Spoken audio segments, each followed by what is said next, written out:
nə oldusa bilmirəm, araya sosial media mı girdi, göstəriş mi girdi? Bilmirəm, yəni insanların əslində uğurlarını insanlar sevinməlidir. Yəni bunu indi tərif kimi demirəm. Mən hər zaman sevinmişəm. Qadının da, kişinin də insan bir iş görürsə, bacarırsa, bunu bir ortaya çıxardırsa, yəni ona sevinmək lazımdır. Biz bir cəmiyyət alqışlamaq lazımdır. Bəli, təəssüf olsun ki, qadınların yanında durmağı çox az hallarda ola bilər. Çox az hallarda. Belə məsələn çıxışlarda, tədbirlərdə deyirik, pafoslu çıxışlarımızda deyirik əslində biz bir-birimizə dəstəyik.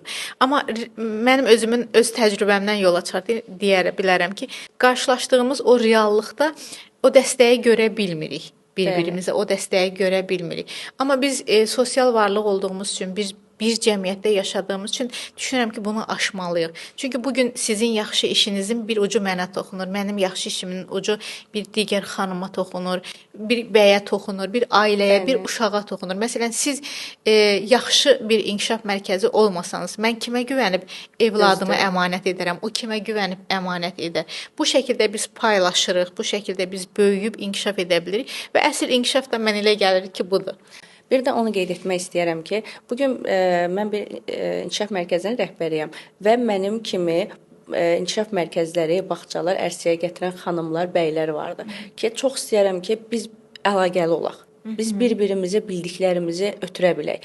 Amma bu hallar sıfıra bərabərdir. Bir də onu qeyd etmək istəyirəm ki, bizim kimi bu işi görən xanımlar və yaxud bəylər uzaq durmasınlar, yəni bir-birindən. Əksinə çox istəyirəm ki, biz gördüyümüz iş barəsində təkrar bir-birimizlə danışaq, bir-birimizə bilmədiklərimizi, bildiklərimizi ötürə bilək, əlaqələrimiz sıx olsun.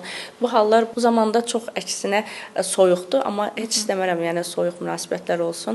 İstəyirəm ki, biz bağça rəhbəri olaraq bir-birimizin qonağı olaq, bir-birimizə fikirlərimizi ötürək, bir-birimizlə bu gördüyümüz iş haqqında müzakirələr aparaq.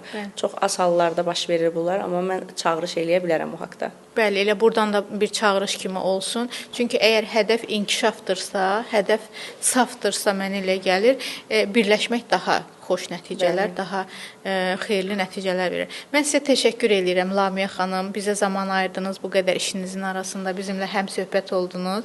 Ümid edirəm ki, bizi izləyən izləyicilər də zövq aldı, mən sizdən zövq aldım. Yenidən görüşmək diləyilə təşəkkür edirəm sizə. Çox sağ olun, mən sizə təşəkkür edirəm. Məni qonaq etdiyinizə görə fikirlərim çoxdur. Az hissəsini bölüşdüm. İnşallah təkrar qonaq çağırsanız ki, yenə gələrəm, yenə təkrar bölüşərəm. Mən sizə təşəkkür edirəm. Bəli, əziz izləyicilərimiz, Media və Beyin podkast görüşümüzün bugünkü müzakirəsi sona getdi. Sizinlə mən Məleykə Aslanzadə və həmsöhbətim Lamiyə xanım Məmmədova idi. Sağ olun, Allaha əmanət olun.